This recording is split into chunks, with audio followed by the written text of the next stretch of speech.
رحم اللہ من قرأ الفاتحہ۔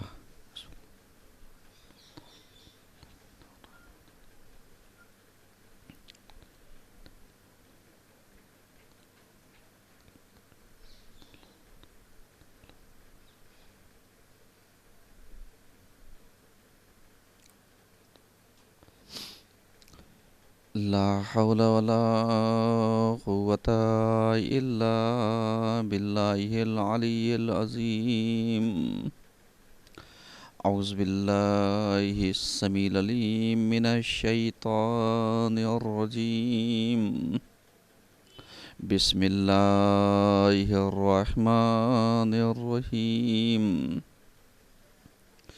الحمد لله الذي هدانا لهذا وما كنا لنهتدي لولا أن هدانا الله لقد جاءت رسل ربنا بالحق والصلاة والسلام وتحية والإكرام على النبي الأمي القرشي المكي المدني الهاشمي الأبتهي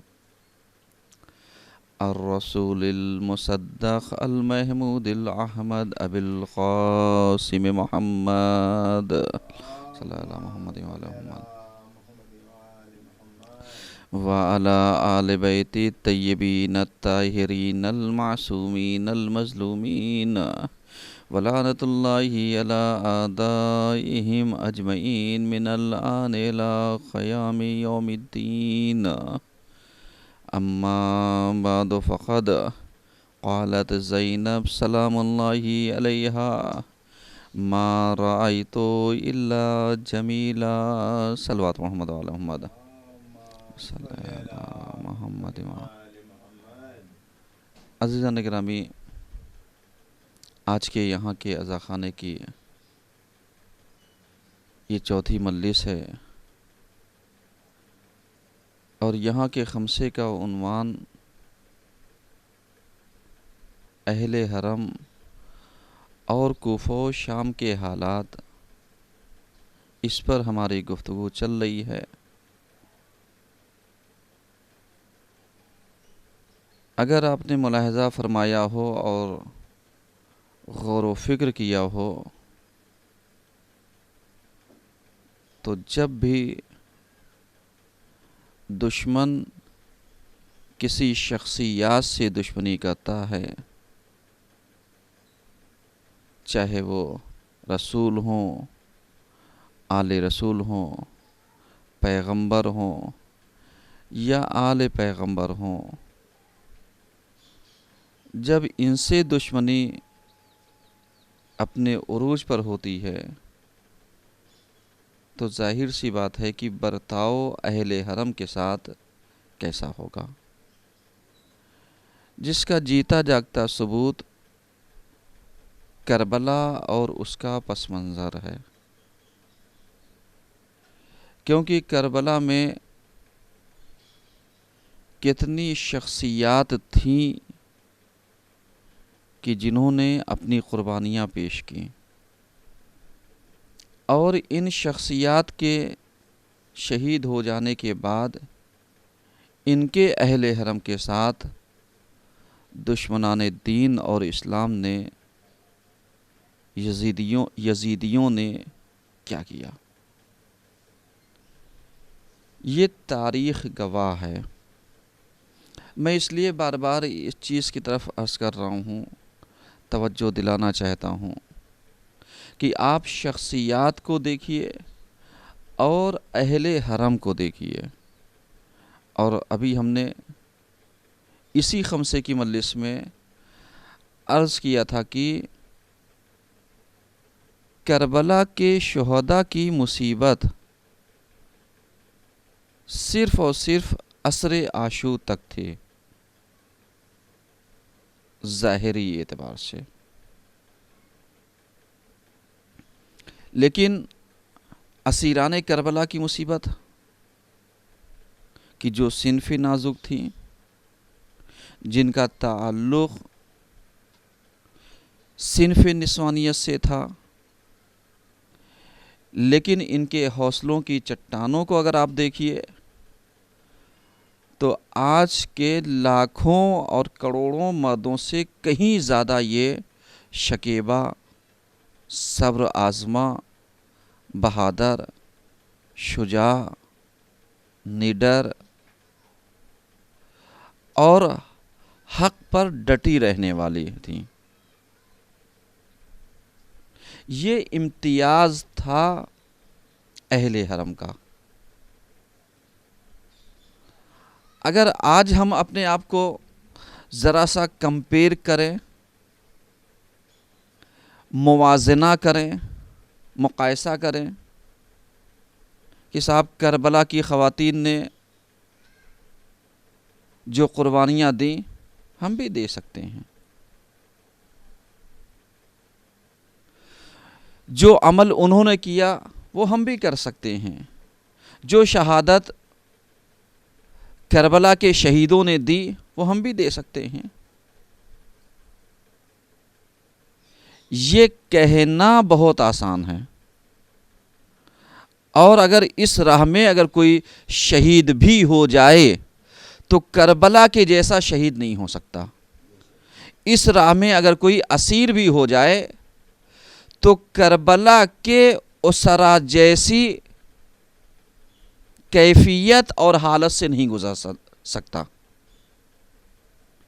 چاہے اسیری یا اسارت کی تکالیف آج کے زمانے کے اعتبار سے دشوار ترین ہو۔ کیوں؟ اس لیے کہ ہم نے بہت سارے شہیدوں کو کہ جنہوں نے دین کی راہ میں قربانیاں دی ہیں، جنہوں نے دین کے لیے اپنے کنبے کو لٹایا ہے، تو کیا ان کو ہم کمپیئر کر سکتے ہیں کربلا کے مقابلے میں یا اسیران کربلا کے مقابلے میں؟ جیسے شہید صدر، شہیدہ بنت الہدا یا شہید محسن حجاجی یا الاخر بہت سارے افراد اگر آپ دیکھیے کہ جنہوں نے آج داعش سے لڑتے ہوئے، آج کے زمانے کی بات کر رہا ہوں، یا ظالمین کے مقابلہ کرتے ہوئے یا ظالمین کو دیکھتے ہوئے قربانیاں دیں، اور قربانی کرتے ہوئے، قربانی دیتے ہوئے نتیجہ کیا تھا؟ نتیجہ یہ ہوا کہ ان لوگوں نے اگر قربانی دی تو کیا ان کی قربانیوں کو ہم کربلا کے مقابلے کی قربانیاں کہہ سکتے ہیں؟ یا آج جو لوگ روزے کی حفاظت کر رہے ہیں، یا وہ افراد کی جو آج روزے کی پاسبانی کر رہے ہیں، یا جنہوں نے شہزادی کے روزے کو بچایا ہے، کیا ہم ان کے مرتبے کو کربلا والوں کے مقابلے میں لا کر کے بڑھا اور چڑھا سکتے ہیں؟ نہیں، ان کی قربانیاں الگ ہیں، ان کی قربانیاں الگ ہیں۔ کیوں؟ اس لیے کہ انہوں نے ان شخصیات کو بچانے کے لیے قربانیاں دی جنہوں نے کربلا کے عظیم مقصد کو بچانے کے لیے اپنی قربانی دی۔ آپ ذرا سا ملاحظہ فرمائیے، آج ہم بہت آسانی سے یہ کہتے ہیں کہ صاحب کیا کریں کیا نہ کریں، کیا کر سکتے ہیں کیا نہیں کر سکتے ہیں، اور ہمیں کیا کرنا چاہیے کیا نہیں کرنا چاہیے، بہت آسانی سے کہتے ہیں۔ لیکن آپ ذرا سا اہل حرم کو دیکھیے، ان کی قربانیوں کو دیکھیے، ان کے جذبات کو دیکھیے، اور ان کے مشن پہ ڈٹا رہنا، اس کو آپ دیکھیے کہ یہ مشن کے اوپر ڈٹے کیسے رہے، یہ مشن کے اوپر قائم کیسے رہے۔ آج ہمارے حوصلے ذرا ذرا سی باتوں کے اوپر ٹوٹتے ہیں، بنتے ہیں۔ آج ہمارے حوصلے ذرا ذرا سی باتوں کے اوپر اکڑتے ہیں، اور معلوم دیا حوصلوں سے ہم کبھی کبھی اتنے پیچھے نکل جاتے ہیں کہ دینداری کو بھی پیچھے چھوڑ دیتے ہیں. کتنا بڑا مسئلہ ہے. اگر آپ کے سامنے آج آپ کے بچے بلک رہے ہوں، کھانا نہ ہو، دانا نہ ہو، پیاس کا غلبہ ہو، اور کہا جائے صاحب یہ پانی رکھا ہوا ہے، آپ ایک کام کیجئے، آج آپ اپنے دین سے بیزاری کر کے آ جائیے تو آپ کو یہ پانی مل جائے گا، یہ دانا مل جائے گا، یہ ساری چیزیں مل جائیں گے. تو اگر آج کے زمانے کا مسلمان ہوتا تو کیا کرتا؟ یہی کہتا صاحب بچوں کی بھوک نہیں دیکھی جا رہی ہے، بچوں کی پیاس نہیں دیکھی جا رہی ہے، اور بچوں کا تڑپنا اور بچوں کا بلکنا نہیں دیکھا جا رہا ہے. لاؤ ہم تھوڑا سا سمجھوتا کر لیتے ہیں، اس سے بات کر لیتے ہیں، تھوڑی سی بات اس کی مان لیتے ہیں، تھوڑی سی بات اپنی رکھوا لیتے ہیں، منوا لیتے ہیں.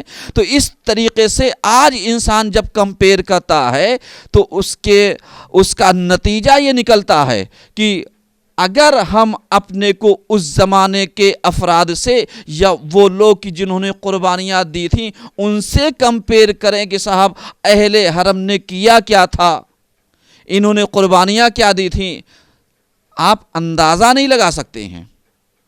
کیوں نہیں لگا سکتے؟ آج آپ بتائیے ذرا سا.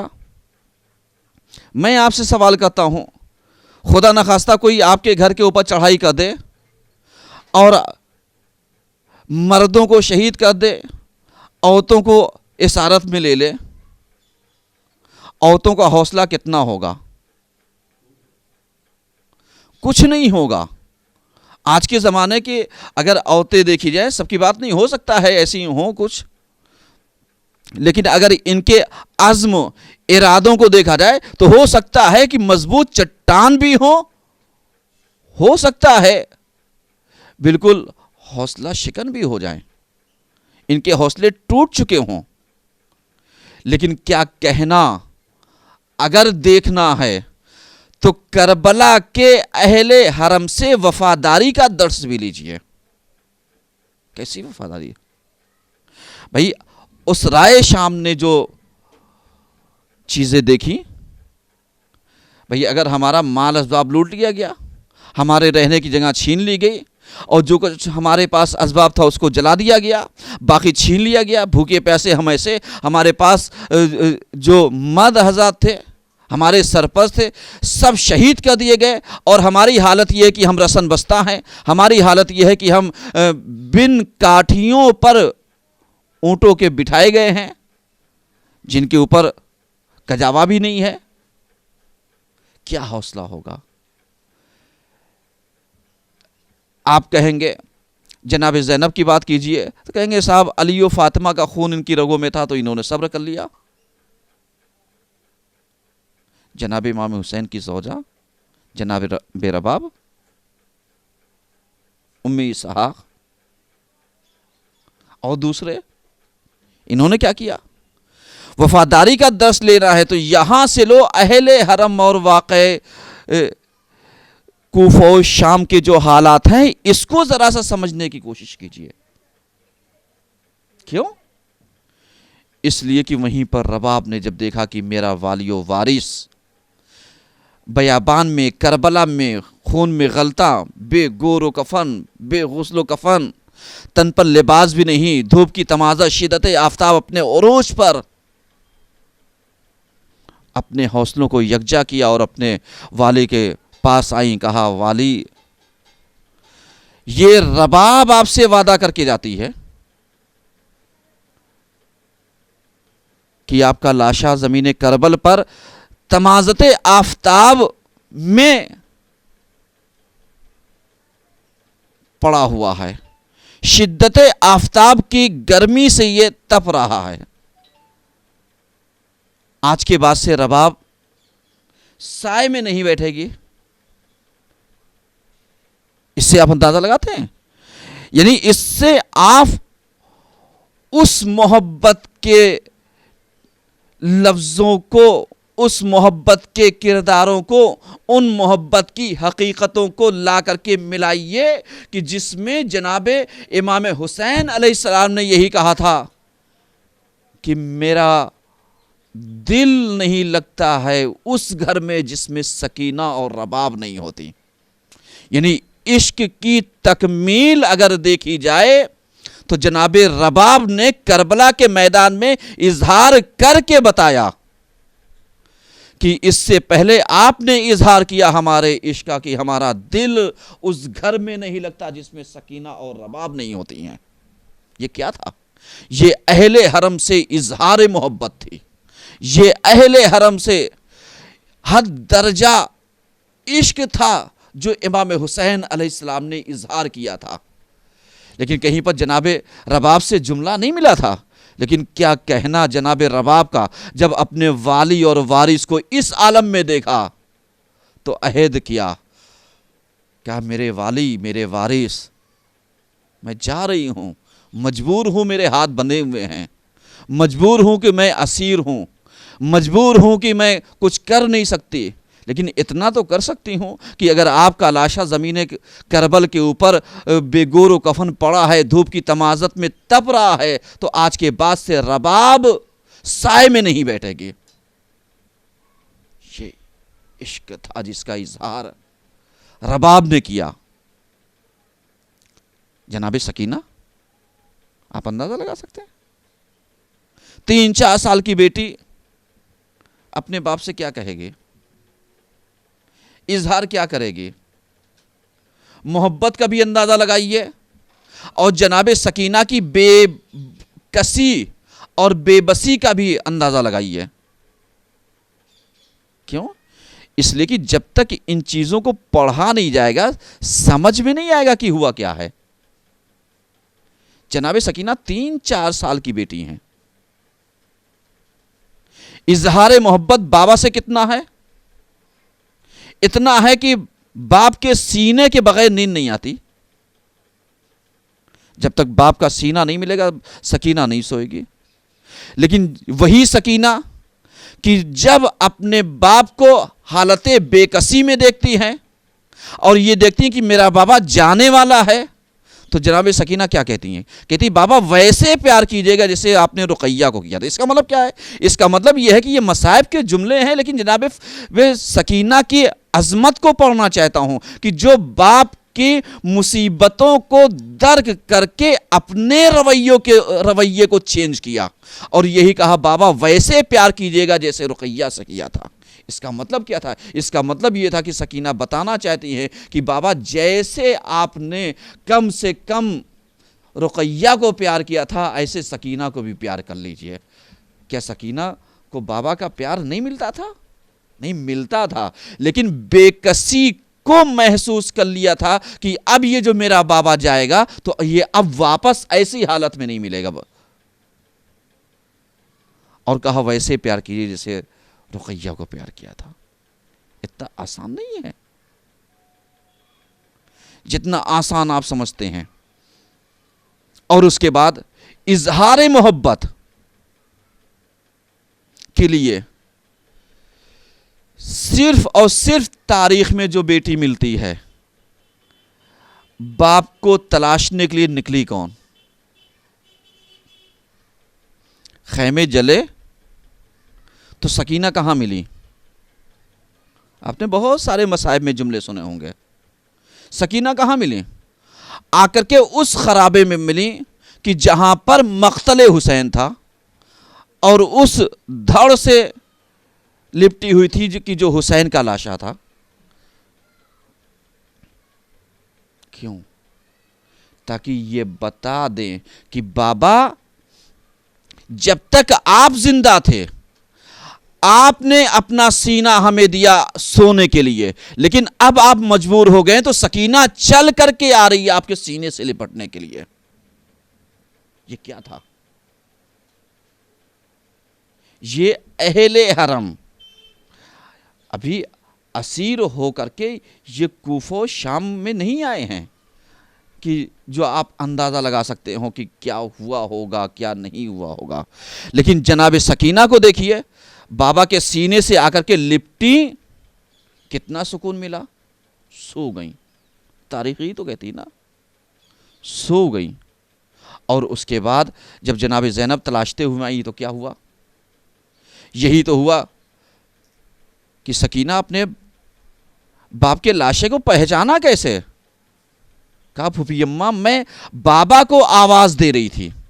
اس کا مطلب کیا تھا؟ اس کا مطلب یہ تھا کہ سکینہ بتانا چاہ رہی ہیں کہ اگر ایک بیٹی جب پریشان ہوتی ہے تو وہ اپنی ماں کو آواز نہیں دیتی ہے، اپنے باپ کو آواز دیتی ہے اور باپ کی تلاش میں آ کر کے نکلتی ہے. تو اب ذرا سا اندازہ لگائیے کہ جو امام حسین علیہ السلام نے کہا تھا کہ میرا اس گھر میں دل نہیں لگتا ہے جس میں سکینہ اور رباب نہیں ہوتی ہیں، تو یہ ایک طرفہ محبت باپ کی طرف سے سب نے سنا تھا، لیکن اس محبت کا اظہار بیوی کی طرف سے، زوجہ کی طرف سے، بیٹی کی طرف سے ہونا چاہیے تھا. تو مرنے کے بعد بیوی نے، زوجہ نے وعدہ کر کے بتا دیا کہ میں سائے میں نہیں بیٹھوں گی، اور بیٹی نے مقتل میں آ کر کے بتا دیا کہ مرنے کے بعد بھی میں آپ کے سینے سے اتنی ہی محبت کرتی ہوں جتنا زندگی میں محبت کرتی تھی. ایک سلوات پڑھیے سب مل کر کے.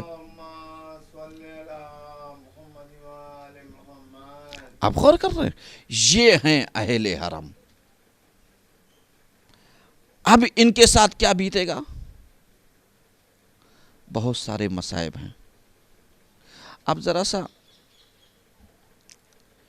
جناب سکینہ کی کچھ کیفیات کو سمجھیے گا اور غور و فکر کیجیے گا. جناب سکینہ جب اپنے باپ کے سینے سے لپٹی ہوئی تھی، ظاہر سی بات ہے باپ بیٹی کی محبت تھی، لیکن یہی محبت ہمیں کتنی جگہ دیکھنے کو ملی؟ رسول اکرم کی اور جناب فاطمہ کی محبت. پیغمبر نے اپنے بیٹی سے اتنی محبت کی، کہا فاطمہ تو بذۃ منی، فاطمہ میرا ٹکڑا. اتنی محبت کی کہ ہر روز جانے کے بعد دروازے پر سلام کرتے تھے. اتنی محبت کی. فاطمہ آتی تھیں آپ کھڑے ہو جاتے تھے. اظہار محبت اپنے عروج پر. اور یہی جب باپ گیا بیٹی کے اوپر کیا مصیبت آئی کہ یہی فاطمہ کو مرثیہ پڑھنا پڑا. آپ غور کر رہے ہیں کہ سبت علیہ مصائب لو انہا سبت علی الایام سرنا لیالیا. کیا مطلب اس کا؟ اس کا مطلب یہ تھا کہ ایک بیٹی نے باپ کے فراق میں اور پڑنے والی مصیبتوں کا اظہار ایک شعر میں کیا کہ اتنی مصیبتیں پڑیں. اور اس کے بعد آپ جانتے ہیں شام غریباں، رات کا سناٹا، شب یازدہم میں محرم، علی کی بیٹی کی مدد کرنے کے لیے آیا کون؟ باپ. آپ غور کیجئے گا، میں اسی چیز کی طرف اشارہ کرنا چاہ رہا ہوں. ایک باپ محمد مصطفیٰ اپنی بیٹی سے محبت، اور ایک باپ علی مرتضیٰ اپنی بیٹی سے محبت. کب؟ جب پورا کارواں مردوں کا شہید ہو چکا، ہو کا عالم سناٹا، اور پورے زن اور بچوں کی دیکھ بھال زینب کے کاندھوں پر آ گئی. تو باپ نجف سے آ گیا اور کہا بیٹی آرام کر لو، میں پہرا دیتا ہوں تاکہ تم تھوڑا سا استراحت کر لو. کیا مطلب تھا؟ اس کا مطلب یہ تھا کہ جب بھی بیٹیاں مشکلات میں پڑتی ہیں تو باپ آ کر کے بیٹیوں کی مدد پہلے کرتا ہے. اور یہی وہ موقع ہے کہ جہاں پر علی آئے تھے، اور بقیہ کوفہ و شام میں کہیں پر بھی آپ روایت نہیں دکھا سکتے کہ علی آئے ہوں زینب کی مدد کرنے کے لیے. کبھی آپ نے سوچا؟ کبھی نہیں سوچا ہوگا، کیونکہ زینب کے اوپر جو سب سے بڑی مصیبت تھی وہ شب یازدہم کی تھی، کیونکہ جس بھائی کو ہمیشہ زندہ دیکھنا چاہتی تھیں اور جس بھائی کے اوپر ہمیشہ ناز کرتی تھیں، جن اصحاب کے اوپر آپ کو بہت فخر تھا اور جن کو آپ نے سلام کہلایا تھا، وہ جب خون میں غلطہ پورا ایک بیابان جنگل میں پڑا ہوگا، اور دوسری طرف جو زینب کا رہن سہن جسے ہم خیمہ کہتے ہیں یہ جب جل چکا ہوگا، اور نتیجہ یہ کہ بیویوں کے سروں کی چادریں چھین چکی ہوں گی، اور اس کے بعد بچوں تماچے کھا چکے ہوں گے، بیویاں زمین خاک کے اوپر بیٹھی ہوں گی، تو اب اس سے بڑی مصیبت زینب کے اوپر نہیں آنے والی تھی۔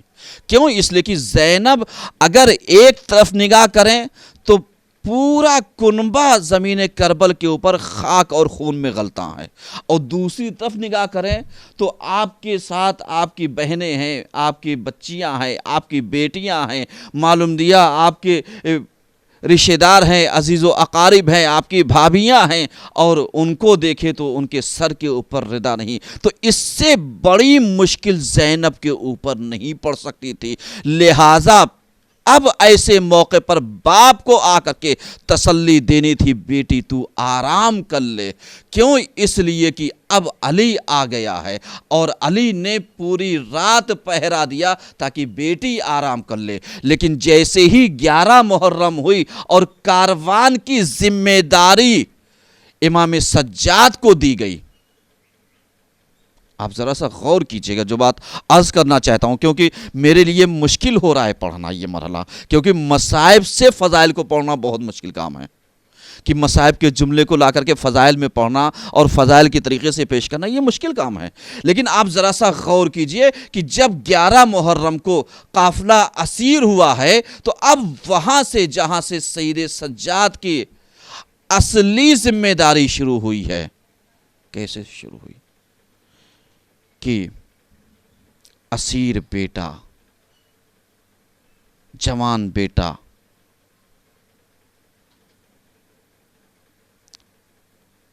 قافلہ سالار بن کر کے کیسے جاتا ہے کہ کربلا سے اس طرف سے گھما کر کے لے کر کے جاتے جدھر شہیدوں کے سر ہیں، شہیدوں کی لاشیں ہیں، اور اس کے بعد کوفے کے حالات کیسے تھے کہ معلوم دیا آگ پھینکی جا رہی تھی، مشعلیں جلا جلا کر کے ڈالی جا رہی تھیں، انگارے پھینکے جا رہے تھے، صدقات لٹائے جا رہے تھے، شادمانے بجائے جا رہے تھے، اور اس کے بعد ہنسنے والوں کا ہجوم تھا، مذاق اڑانے والوں کا ہجوم تھا۔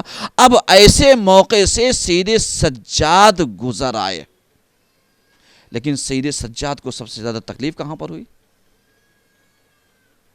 سید سجاد نے یہ نہیں کہا مجھے تکلیف کوفہ میں ہوئی، قسم خدا کی لمحہ فکریہ ہے یہ سوچنے کے لیے۔ اہل حرم کو ذرا سمجھیے گا، اور کوفہ و شام کے حالات کیسے تھے یہ جناب سید سجاد نے اگر بیان کیا ہے تو صرف 3 لفظوں میں۔ کبھی آپ دیکھیے، نفسیاتی جملہ پڑھنا چاہتا ہوں، جب ہم پر کوئی زیادہ مصیبت آتی ہے تو ہم بہت تفصیل نہیں بیان کر پاتے ہیں، ہم صرف وہ تصور کرتے ہیں، اور جو شارٹ لفظ ہوتا ہے اس کو کہیں گے اور آنسو بہتے چلے جائیں گے۔ کیوں؟ اس لیے کہ وہ حالات ہی ایسے ہوتے ہیں کہ ہم بیان ہی نہیں کر سکتے۔ اب آپ ذرا سا اندازہ لگائیے، سید سجاد جو کارواں لے کر کے کربلا سے لے کر کوفہ اور کوفے سے لے کر کے شام، کیونکہ شام میں جو داخلہ ہوا ہے وہ ایک سفر کو ہوا ہے، تقریباً اگر دیکھا جائے تو 11 محرم سے لے کر کے 30 محرم تک تقریباً 20 دن یہ راستے میں گزرا ہے، کربلا، کوفہ، کوفے سے شام، اور شام میں جو داخلہ ہوا وہ ایک سفر کو ہوا ہے۔ سید سجاد نے کتنی مشکلات اٹھائی ہیں، بہت زیادہ، لیکن آپ نے کوفے کا کہیں ذکر نہیں کیا۔ لیکن جب شام میں آئے ہیں تو شام میں آنے کے بعد جب کوئی سوال کرتا تھا آپ کو سب سے زیادہ تکلیف کہاں پر ہوئی، تو آپ جانتے کیا کہتے تھے؟ صرف 3 لفظ کہتے تھے، ایک ہی لفظ 3 بار کہتے تھے، کہتے تھے الشام، الشام، الشام، اور یہ کہتے جاتے تھے بے ساختہ روتے جاتے تھے۔ مولا کیوں؟ بہت زیادہ تکلیف ہوئی، بہت زیادہ پریشانیاں ہوئیں؟ کہا نہیں، پریشانی قابل تصور اور قابل بیان نہیں۔ کہا کیوں؟ کہا اس لیے کہ جب میں شام میں داخل ہوا ہوں نا، تو شام میں بازار نہیں بھول پایا۔ کبھی آپ جائیے گا شام میں بازار حمیدیہ نام سے، آج بھی وہ بے رونق بازار پائی جاتی ہے کہ جہاں سے یہ اہل حرم کو گزارا گیا تھا، سمجھ رہے ہیں؟ اور ایسے نہیں گزارا گیا تھا، آرائش کرائی گئی تھی، سجاوٹ کتنی، شیشوں کے ذریعے، ایسے شیشوں کے ذریعے کہ آپ جدھر بھی دیکھیے، اگر آپ سر جھکائے بھی ہوں تو کم سے کم آپ کو اپنا داہنا بائیں آگے پیچھے سب نظر آئے گا۔ کتنی بڑی مشکل تھی۔ کبھی آپ ذرا سا تصور کیجئے کہ خدا نخواستہ آپ اثر اور رسوخ والے ہوں اور آپ قیدی بنا کر کے لے کر کے جائیں، کتنی تکلیف ہوتی ہے۔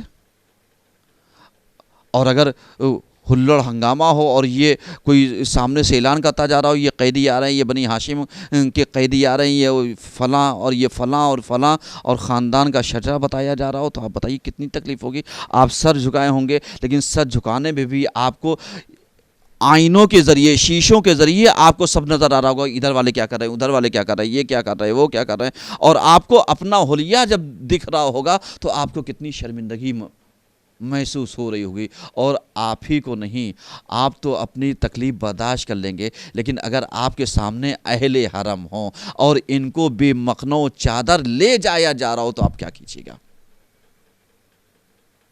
آپ سوچ سکتے ہیں؟ نہیں سوچ سکتے ہیں، آپ تصور بھی نہیں کر سکتے ہیں۔ اور بازار شام سے جب گزر ہوا ہے تو آپ جانتے ہیں، آج بھی جائیے تو بازار میں ایسے اوپر بیٹھنے کے سب بنائے گئے تھے کہ اوپر سے بیٹھنے والے سارے چیزوں کو پھینکتے رہیں، کچھ تالیاں بجاتے رہیں، کچھ ویسے اکرتے رہیں، یعنی توہین کرتے رہیں۔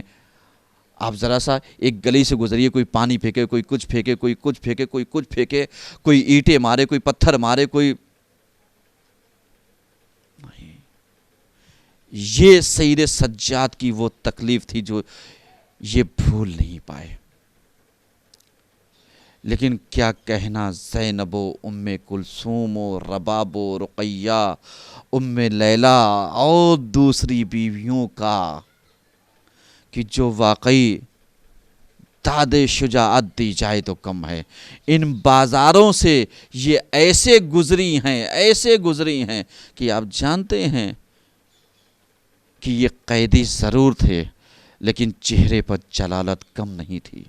یہ قیدی ضرور تھے لیکن چہرے کی رونق پر رونق تھی۔ یہ قیدی ضرور تھے لیکن عزم اور ارادے میں کہیں پر کمی نہیں پائی گئی۔ یہ قیدی ضرور تھے لیکن ان کے حوصلے ایک چٹان بن کر کے ایک عزم راسخ کی طریقے سے یہ چلتے چلے جا رہے تھے کہ دیکھنے والے یہ سوچ رہے تھے یہ قیدی کیسے ہیں۔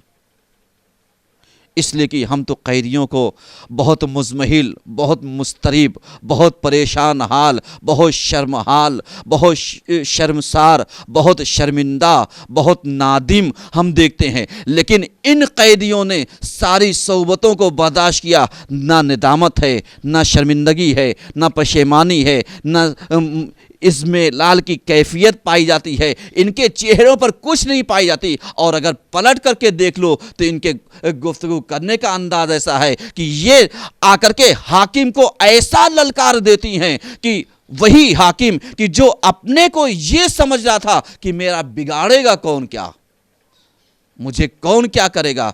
قسم خدا کی زینب نے جب آ کر کے دربار میں ان رعایا کے سامنے آ کر کے یزید کو جو للکارا تھا، کوئی قیدی تاریخ کا ایسا لے کر کے آؤ تو جانے، رسن بستہ بھی ہو، چہرے پر جلالت بھی ہو۔ اور اس کے بعد آپ جانتے ہیں جناب زینب نے یزید کو للکارا، کہا تو کیا سوچتا ہے، دربار میں بیٹھا ہے تو سمجھ رہا ہے تو عزت کی جگہ پر بیٹھا ہے، اگر تو عزت والا ہوتا تو تیرے سامنے یہ اہل حرم، وہ بھی رسول کے اہل حرم، کھڑے نہ ہوتے۔ تو اپنی جھوٹی شان و شوکت کو دکھانے کے لیے ہمیں کھڑا کر رکھا ہے تاکہ تو اس چیز کو ظاہر کر سکے کہ ہم نے اہل حرم کو اور اہل بیت رسول کو ہم نے لا کر کے کھڑا کر دیا۔ تو فخر محسوس کر رہا ہے، قسم خدا کی اپنے چہرے کو دیکھ، تیرے چہرے پر پھٹکار برس رہی ہے۔ تو جو سمجھ رہا ہے شان و شوکت ہے، تو اگر میں تیرا شجرہ کھول کر کے رکھ دوں تو تیری رعایا تجھ پر لعنت اور ملامت کرنے لگے گی، اور اس کے بعد تو نہیں جانتا ہے تو سن میں کون ہوں۔ اور اس کے بعد جو اپنی پہچان کرائیے وہ الگ ہی تھی۔ یزید نے بار بار چاہا کہ سید سجاد کو قتل کر دے، لیکن وہاں پر جناب زینب کتنے جلال میں، کہا یزید کیا تو سمجھتا ہے کہ سید سجاد کو قتل کر دے گا؟ اگر تو اسے قتل کرنا چاہتا ہے تو تجھے پہلے مجھے قتل کرنا پڑے گا، تب سید سجاد تک تو جائے گا۔ اور اس کے بعد ایک نفسیاتی جملہ جناب زینب نے ایسا یزید کے رخسار کے اوپر ایسا تماچا مارا ہے، کہا کیا ابھی تیرا پیٹ بھرا نہیں ہے کہ تو نے ہمارے مردوں کو بیابان جنگل میں، کربلا کے میدان میں شہید کرانے کے باوجود ابھی بھی تیرے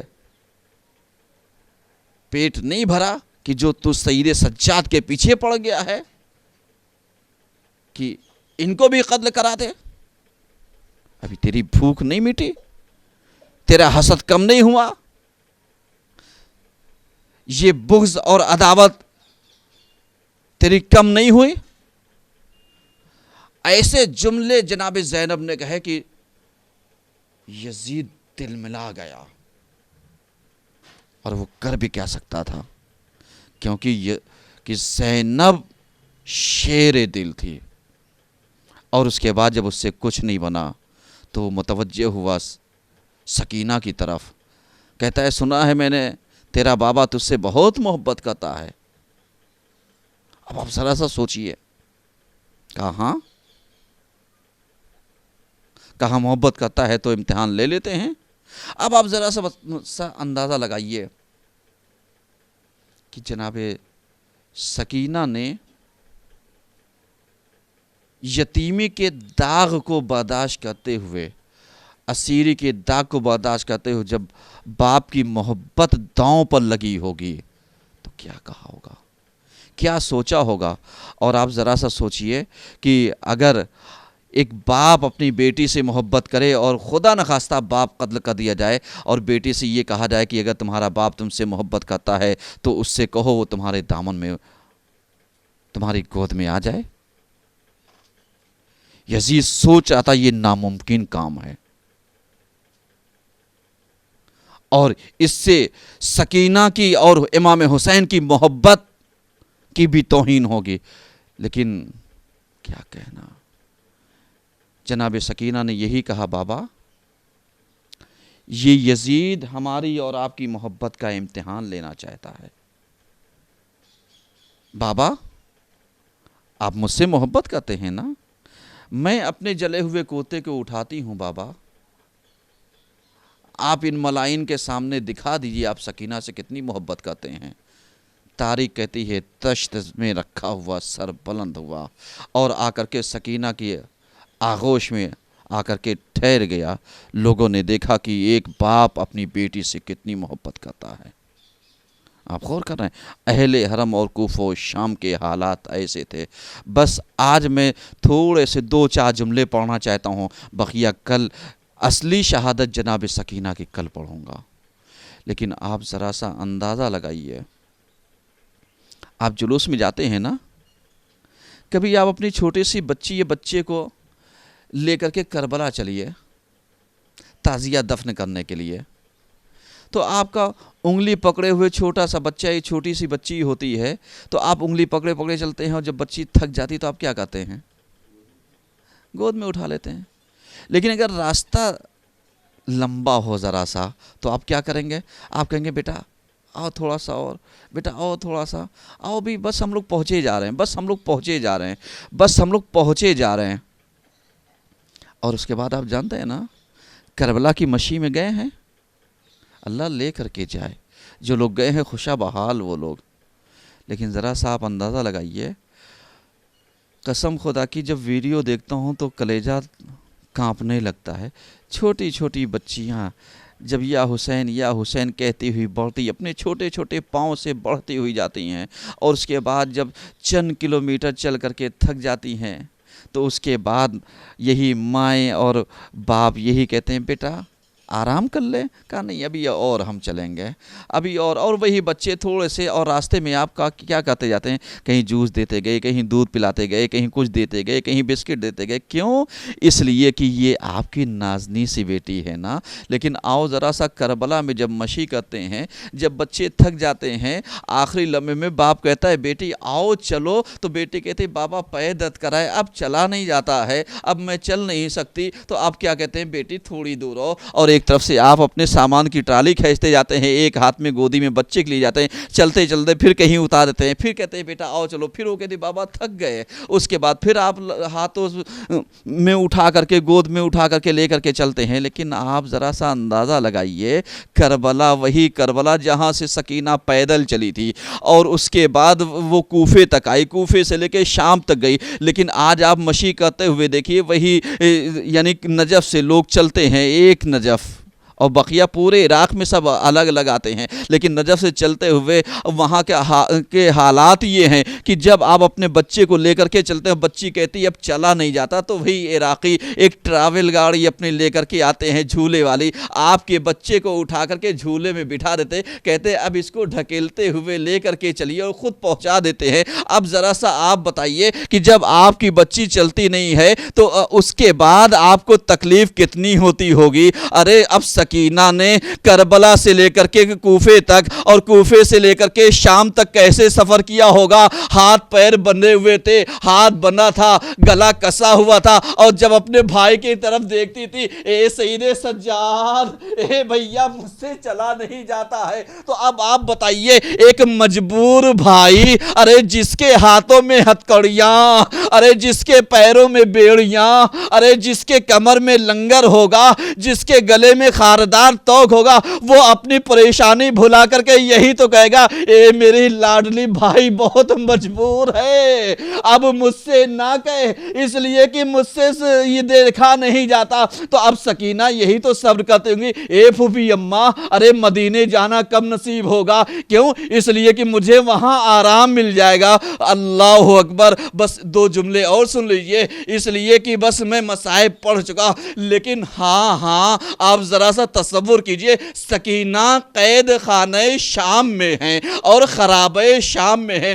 آپ اپنی بیٹی سے بہت محبت کرتے ہیں نا، جن کی 3-4 سال کی بیٹی ہوگی وہ جانتے ہوں گے بیٹیوں کی محبت باپ کے لیے کتنی عظیم ہوتی ہے۔ اور اس کے بعد ارے اگر وہی بیٹی، نازنین سی بیٹی، اپنے باپ سے کہے یا اپنی ماں سے کہے اے ماں ارے مجھے بڑا ڈر لگتا ہے، ہائے رے سکینہ، جب شام شام کے زندان میں ارے وہ اپنی ماں رباب سے کہتی ہوں گی اے ماں ارے مجھے رات کے سناٹے میں بڑا ڈر لگتا ہے. تو آپ بتائیے ابھی آپ کا بچہ خواب سے ڈرنے لگے اور اس کے بعد رات کے اندھیرے سے ڈرنے لگے تو آپ اپنی بیٹی کو آغوش میں لیے بیٹھے ہوں گے اے بیٹی بابا موجود ہے, ماں موجود ہے, فلاں موجود ہے, بھائی موجود ہے. لیکن ہائے رے سکینہ ارے رباب کیسے دلاسا دے, یہی کہتی ہے اے بیٹی ارے سکینہ صبر کر لو, تمہارا بابا کربلا کے میدان میں ارے شہید کر دیا گیا. ماں اتنی مجبور ہے, ہاتھ رسن بستا ہے کہ تجھے گود میں بھی نہیں لے سکتی. اب اس کے بعد جب نہیں سکینہ کو رباب نے یہی کہہ کے تسلی دی ہوگی اے سکینہ صبر کر لینا, اس لیے کہ تمہارا بھائی کربلا میں آرام کر رہا ہے.